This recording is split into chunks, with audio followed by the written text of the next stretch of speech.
Welcome to the Radio Vault Mystery Theater. I am the real keeper of the vault, and my little friend is lost somewhere in the fog.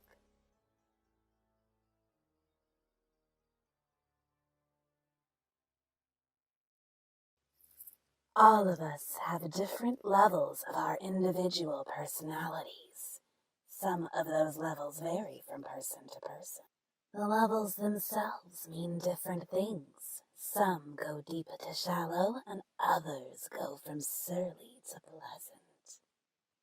As we learn more about a person, the deeper we go into these levels. Sometimes this is referred to as peeling the onion. With some people, you really don't know what lies beneath. Tonight, our story is Beneath the Layers. Act 1. Ken Maris had always believed in the what you see is what you get philosophy when it came to dealing with other people. He was an introverted kind of guy that always had company like my friend in the fog. Sometimes it could get crowded inside.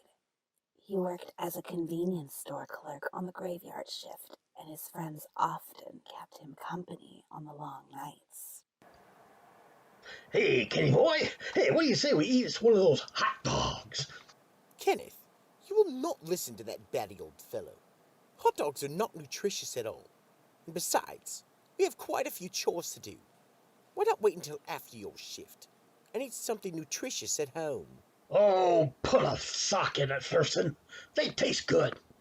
I say you only live once, unless you're me. And I say live life with gusto. Grab it by the butt. Or the horns, that is. Oh, why don't you crawl back into the hole you came from and leave the important decisions to me? Why don't you both just shut up so I can focus on my duties?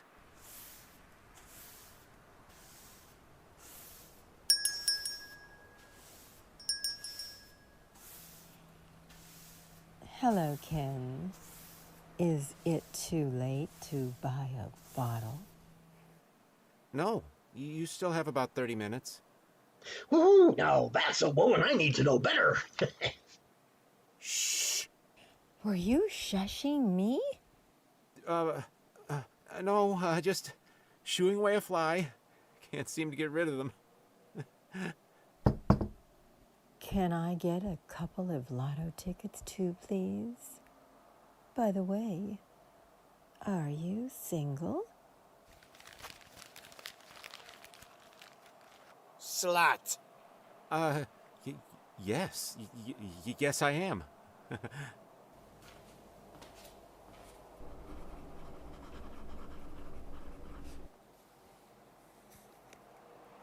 Here's my number. Call me when you're off, and maybe we can share this bottle together at my place. Ooh! I knew it. What a slut!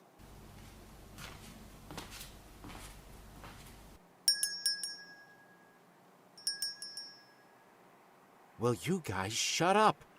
Please, I'm very tired. Okay. Okay. Thurston and Crazy Larry were silent in Ken's head for the rest of the night. What? No. Go back and play in the fog. Pardon me for the interruption. As I was saying, end of Act 1. And now, Act 2. Ken knew that Thurston and Crazy Larry were done for the night, but that when he got home, Murray would take over. As he entered his apartment building, his landlord, Sherry Hackett, was waiting, and she was not happy. Mr. Maris, I have a bone to pick with you. Mrs. Hackett, I'm really tired. Can it wait? Do you think I waited here with bated breath for you to get home because I can't wait to see you? I have a lot of things to do, so no. This cannot wait. What is it? It's the 10th of the month. And? You haven't paid rent yet. What do you mean, and? She can't talk to you like that. Tell her to shut her pie hole. What? No, I would never say that. Yes, and you did just say that. Huh? Oh, my apologies. Mrs. Hackett, I've been working a lot of hours, and I've had trouble sleeping. Too busy yelling at that woman, are you? You know, Mr. Maris, I've been getting complaints. We like to keep it peaceful here. Oh, tell her to calm down and take another snort of whiskey. Some of that cheap crap she drinks. Again, my apologies, Mrs. Collins. I mean Hackett. I'll bring the check down right away. I saw you looking at that slut's name and number on the paper she gave you. Maybe you should check that out. You haven't been with anyone for a while.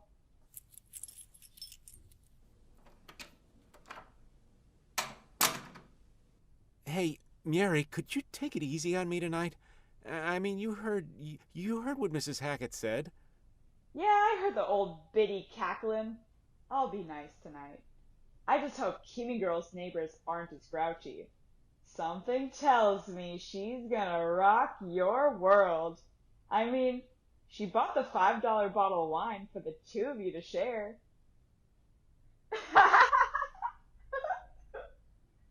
Stop it! Okay. I did say I'd be nice.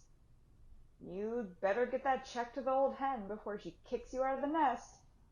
Ken writes the check and takes it down to Mrs. Hackett. When she opened the door and spoke, he could smell the liquor on her breath. Mr. Maris, I didn't think you'd come so soon. She really meant, oops, you caught me drinking. Here's the check. Again, I apologize. It won't happen again. I also added the late fee. So, are we good? Yes, we are. If you don't mind my saying, you are like an onion. Wait a minute. What? How so? You know how they say onions have layers. I wonder what you are like beneath the layers. Well, I don't think I have many layers, Mrs. Hackett. With me, it's kind of what you see is what you get. After giving Mrs. Hackett the check, Ken went back to his apartment and called Kim Collins to set up a date with her for the following evening. Mary didn't even bother him for the rest of that night. End of Act 2.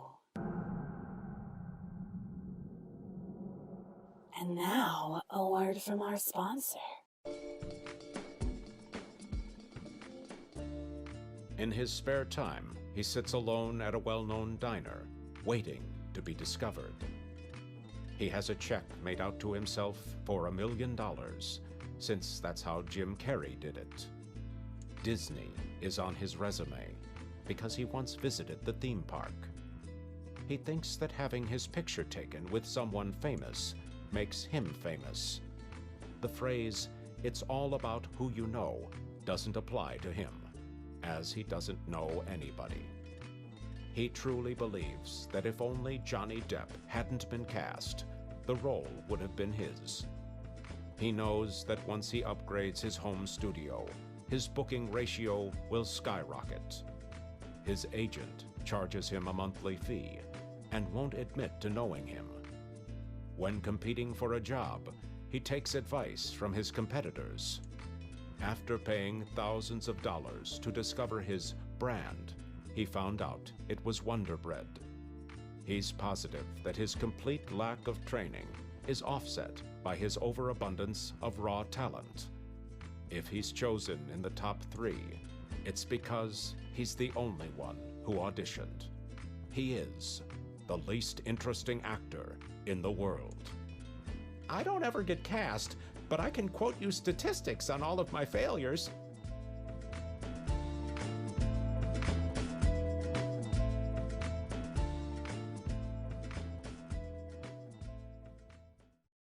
And now, Act 3.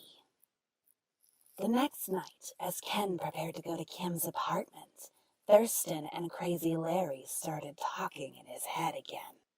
Yee-haw! Gonna have some fun tonight. Oh, be still, you old bull. Can't you see he's nervous? I am not nervous. It's been a while, and I just want to get everything right. Don't forget the flowers, then. Oh, yeah, and don't forget the cat. Okay, I got it. Don't have to worry about the wine.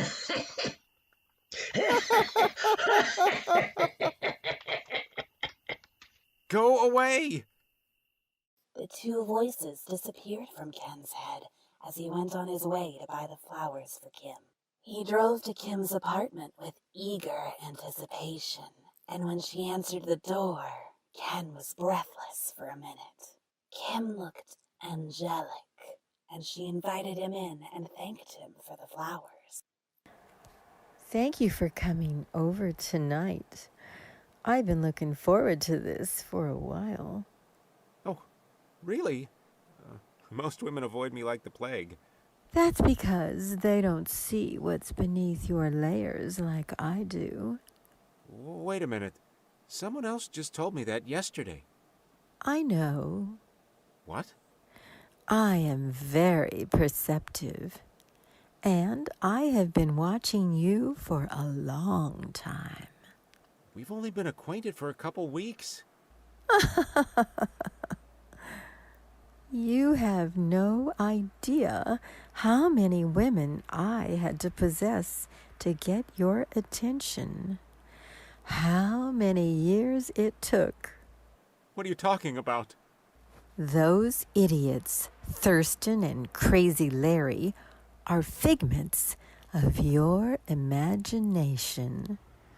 I am real and have been for centuries. I am not one of your layers. You are one of mine. Time for us to be one again. With that, Kim turned into the mummified remains of the spirit that used to be called Murray? That's right, my love. I've waited centuries for this. Come to Mama.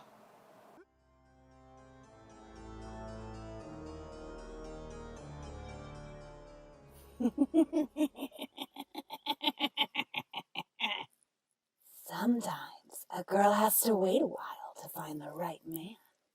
You just have to know what's beneath the layers.